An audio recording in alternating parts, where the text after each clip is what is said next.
I'm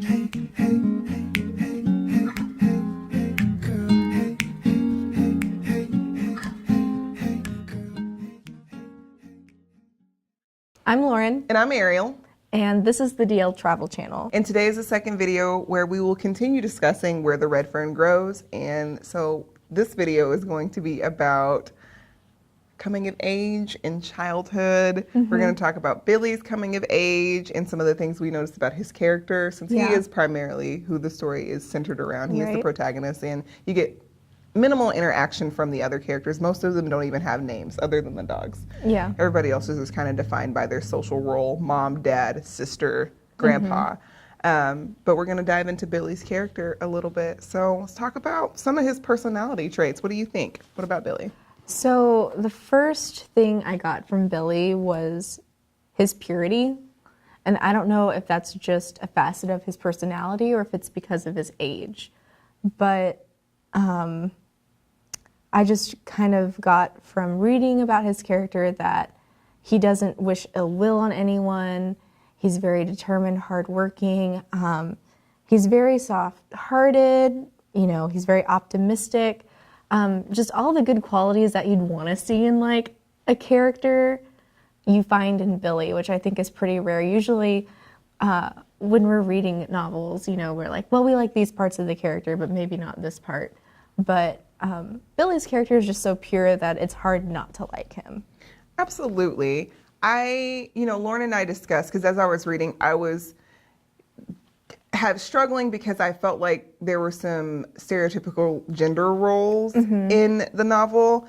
And when I said that, Lauren actually disagreed with me. Yeah. Because I thought that it was very like traditional gender roles because of the way he sort of talks about the dogs, and like he'll say that little Anne is acting prissy or like a lady, and that old Dan is just like being rambunctious and hard-headed and doing his own thing. And so I was just like, well, I don't know how I feel about him subscribing to those ideologies, because honestly, for me, I told Lauren, I think the dog is just being a dog, and whatever you project onto her as far as gender, that's on you. But Lauren disagreed that it was about gender roles because she thought he broke some of those. Yeah, so whenever we're looking at his character specifically, you'll notice that he's very sensitive and that he will cry. That's just kind of one of his releases, I think, just whenever he's anxious or whenever he's happy or whenever he's sad. Like, that's just something he just automatically does, and he's not really ashamed of it. And I think that's interesting because especially in this part of America that we live in, that very stereotypical gender role for men doesn't leave them a lot of room to cry. Right. But in this movie, in this book, Billy is coming of age, like we've said, and he's even excited about becoming a man. That's something that comes up in the novel quite often. He's like, now I get to drink coffee with my grandpa and my dad, and I'm becoming a man. But he's also not afraid to cry or show emotion.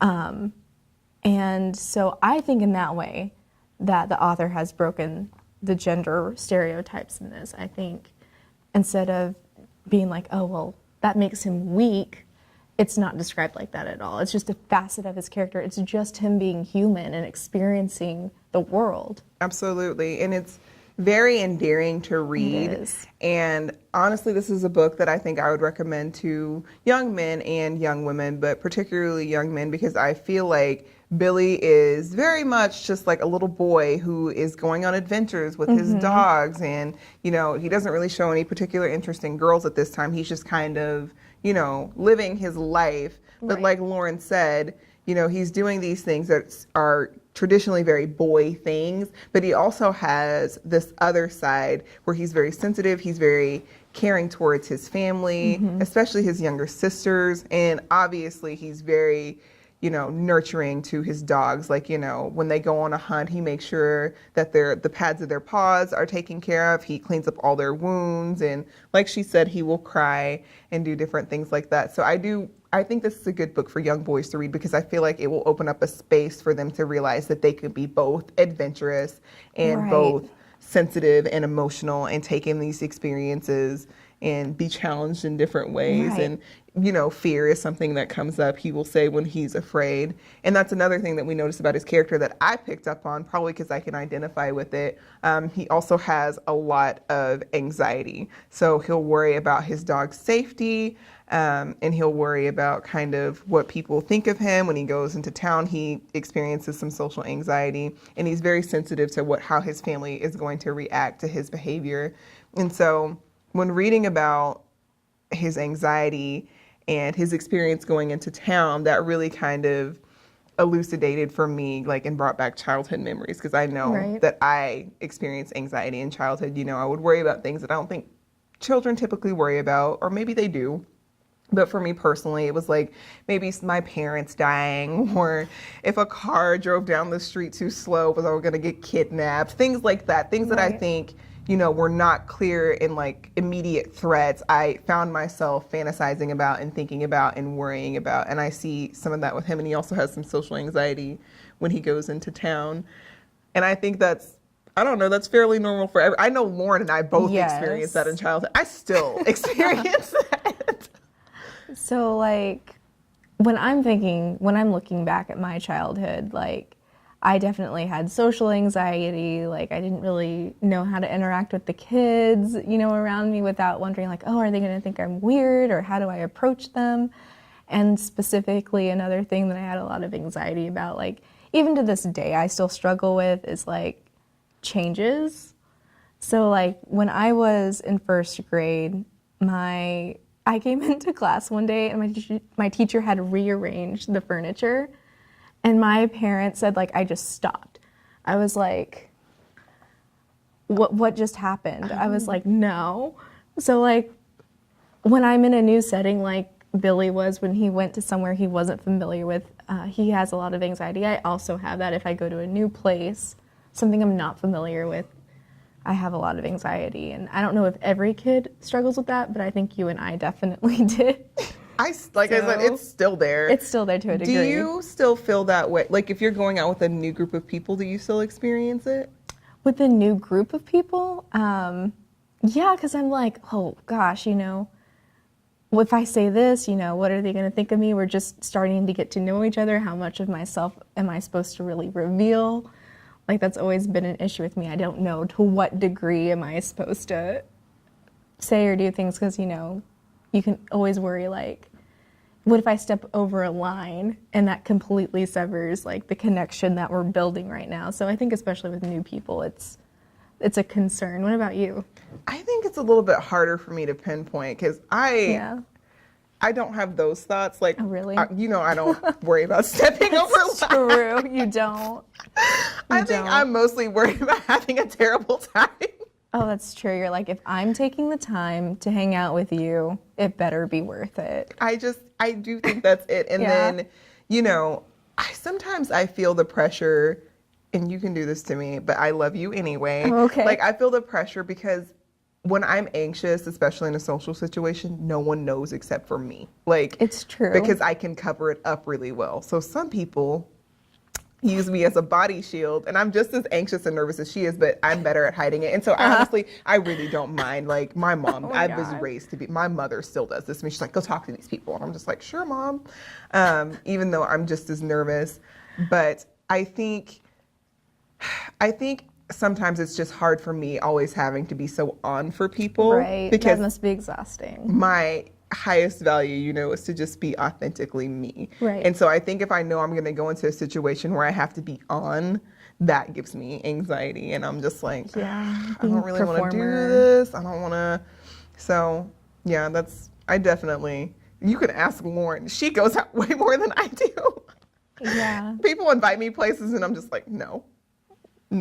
It's hard to get her out of the house sometimes. It may be because another thing that happens when Billy goes into Tahlequah for the first time is he has his first experience with bullying. Right. And I was bullied when I was in elementary school. And, you know, people told me I was ugly and all different kinds of things. And like on Valentine's Day, I really, you know how they put the cards in the bags. I think I got one time when everybody else got a bunch. And so those kinds of things, you know, I could really identify with him, just like being around these new people and them not being very kind to him. And one thing that Lauren and I discussed that I think every child goes through when they're growing up is when they become aware of themselves in the setting of other people. And we kind of see this happen to Billy's character because he gets a glimpse of himself in the mirror for the first time. And when he's like, and he says this is the first time he's seen his full reflection. And then you get to read his judgments about the way he looks. And I thought that that was so significant because when you see yourself in the scope of other people, it makes it really, really interesting because I think you judge yourself in a much harsher way because you're doing the whole social comparison thing. But I thought it was interesting just to kind of watch Billy go through this moment. Can you remember some of your first moments of being around other children and them making observations about you? Well, it's a little more difficult, I think, for you and me because Billy at this point is like 13 years old or something like that, right? Right. So, of course, we had earlier experiences. I just remember like having, generally speaking, a hard time talking to other kids. I don't think I had any good friends until I was probably in 7th grade. Like at one point when I was in elementary school, I had a birthday party and only invited adults that I knew. I did not invite any children, like the freak that I am. So. No, it's not even that. I seriously was just like, just when I thought I couldn't get any more in love with you, you do it for me every time. Oh, so. I seriously was thinking, I swear to God, I was like, I'm in love with you. Oh, well, that's sweet. But so for me, I don't know if it was so much like social comparison, like, oh, they look this way or they act this way. It was just more me being so paralyzed because I didn't know what to say. I didn't know what to do. And even with like social media and stuff like that, I don't think it's so much like, oh, someone looks this way or something like that. Oh, I'm so jealous. It's usually like, oh, they're being really successful at what they're doing. I wished I was just as successful. Or like, another thing for me is because, you know, like you and I got out of college at a later point in our lives. Right. So it's like, oh man, these kids that got out at 22, they're so much further ahead and I have to really hustle to get to that point in my life. So I think the comparison is actually more as I'm older than when I was younger in a lot of ways. I can agree with that. I mean, I feel like you and I have that same anxiety about social media. That was part of the reason I had to get off of it, just because when you see the highlights of everyone's life, it can make you look at your own, like, I'm not doing enough, especially if you're as ambitious as Lauren and I are. It can make it really difficult because you're just like, you feel like you're falling behind. And I know people are going to be able to relate to this. And then, you know, people, you know, will be like, you're doing so wonderful. And then you're kind of like, I'm not doing as well as so-and-so. I think for me, I started getting comments from kids when I was very young, kind of like Billy did in the story. So, you know, like I said earlier, people told me I was ugly. I had glasses. My hair was a mess. And I don't feel like I really started coming into my own until maybe like you, like 7th grade. And then by 8th grade, I was kind of popular, which I totally didn't even know what to do with that because it was such a new experience. I was just like, you mean I'm not a reject anymore? Like, how did this happen? And then freshman year of high school started and I was like back at the bottom of the totem pole. But I think by that point, I had gotten to the defense mechanism of rejecting other people before they could reject me. Mm-hmm. And I don't know if I'm fully out of that because like it is really hard for people I don't know to get me to do things with them. I'm just, and I part of it is because I've just learned to be by myself and just kind of march to the beat of my own drum that I don't even want to hear other people's drums. So it turned out okay, but I definitely could relate to Billy in this part of the story when you just kind of, I never before I got in school looked at myself in the mirror and thought really anything about my appearance. I didn't think I was ugly. I didn't think I was pretty. I just thought that was me. And then you get in these social settings and it makes you look at yourself a little bit differently, especially when people are so explicit like they are in the novel. Yeah, like, oh, you're a hillbilly, like.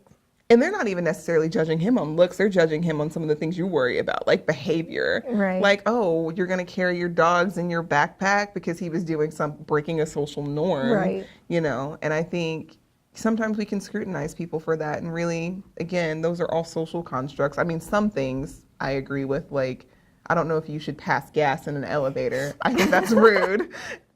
So don't break that social norm. But again, with like gender roles and, you know, maybe how you carry yourself or dress, I definitely think it's okay to be an individual. And I think that's part of growing up and coming of age and coming into your own. Do you feel like you had to find just like your people, and then once you found your people, you were set? You were set? Yeah, you didn't feel so weird anymore. Definitely. Like around the same age actually as Billy, like is when I started to find the people who liked anime and reading and literature and like, oh, let's go be a part of a Lord of the Rings fan club and like just really weird things that, you know, a lot of mainstream, you know, it wasn't there, you know, with the people who liked mainstream and who were popular. You know, the girls who were cheerleaders didn't like those kinds of things. So I wasn't friends with them. I was friends with the weirdo group. But in that, there's definitely a sense of like, you're a part of a pack and you look after each other. And I think it definitely helped me feel a lot less alone and weird. What about you? You know, it's interesting that like something you said, like you kind of still were into the same things. Like I was always into reading, especially when I was younger. I think I got away from it a little bit in middle school, and then in high school I started really reading heavily again. But those aren't really things that like me and my friends didn't have like quote nerd culture. Like when I was in middle school, I wanted to be Beyonce, and let's be real, I still want to be Beyonce. Hashtag goals. Because I want to be queen. No, really, that seems like she has to work really hard, and I just don't know if I have all that in me. I'm happy she can do it, and we're grateful to we bow down to her. But girl, more power to you. But you know, getting into nerdier things, I feel like that's something I started doing maybe more as an adult. I was into Sailor Moon as a kid, but it's Sailor Moon. So I don't know. I found my clique of people, but I think we connected on conversation. That makes sense, yeah. When you were saying this, I think I don't know, it's just fascinating to me. I think it's beautiful that you're just like, I did these nerdy things, like reading, I found people like that. And I enjoyed those things, but I find that I enjoy that stuff more in adulthood, but the conversation is what really connected me to other people. And so that's like what this channel is about. It's about literature, experience, conversation. So I don't know. Yeah, so we're kind of continuing exploring that through this channel, which is kind of exciting. It is. Okay, let's not freak out on camera. Okay. I think there's something to be said though, especially if you're a younger viewer watching this channel, you do come into your own at some point. So maybe you're in the thick of those tough moments where you don't feel like you really have a place where you fit. That will come. Yeah. Absolutely. I promise it will come. I didn't know that when I was younger. There was no YouTube to tell me that it would come. Like there were older adults that just kind of like, you'll be fine. Everybody goes through this. But like as a real human being who experienced real hurt feelings and felt really rejected, I promise you that things get better and you find your Lauren or, you know, your people and then you find that you would much rather be with those people than be a part of any other crowd because all you have to do is be yourself and they just love you for who you are. Yeah, and it's kind of like, you know, choosing your family in a way. Like you definitely can depend on them and you'll find people like that. Kind of like how Billy chose and found his dogs and found like an anchor in them. Yes. He could rely on the dogs and the dogs could rely on him, so. Absolutely. I think that's a great place to close, actually. Yeah, I think so too. So I really hope you enjoyed this video. As you know, you can follow us on social media on Instagram at DL Travel Channel. You can also go to our Facebook page. That's at DL Travel Channel. And you can see all of our shenanigans. Lauren and I keep it updated. We try to keep it fresh, fun. We'll talk about the novel. You'll see some quotes. And if you really like this video, please leave a thumbs up. Please subscribe to this channel. I want to hear from you. So if you're somebody that's struggling, trying to find a place to fit in and you need to express that, this page is all about love. Yeah. I would love to talk to you about it. If I can help in any way, I can. Please be a part of our Geek Club. We are taking all members. So if you feel alone, you don't have to. We are here. We are available. And, if you want to find all of our stuff, where can they find us? Just go to our website. It is www.dltravel.org. Not only will you find all of our videos, you can also see the list of novels we're reading. You can read our blogs. We keep that updated once a week. We add a new blog. And there's even our social media feed. So you can definitely keep up to date with everything at www.dltravel.org. That being said, thank you guys so much for watching. Thanks. If there's anything you want to see or you want us to discuss, please tell us in the comments. Yes, please. Because we're here for you. We're here to have fun. We love each other, but it's a community for us. Yes. And we're trying to build a community. And so that means that I need you to tell me what your needs are. Like I need my best friend to tell me what her needs are. Yeah. So we want to do that. But with that being said, I think we're going to go. All right. See you guys next time. Bye.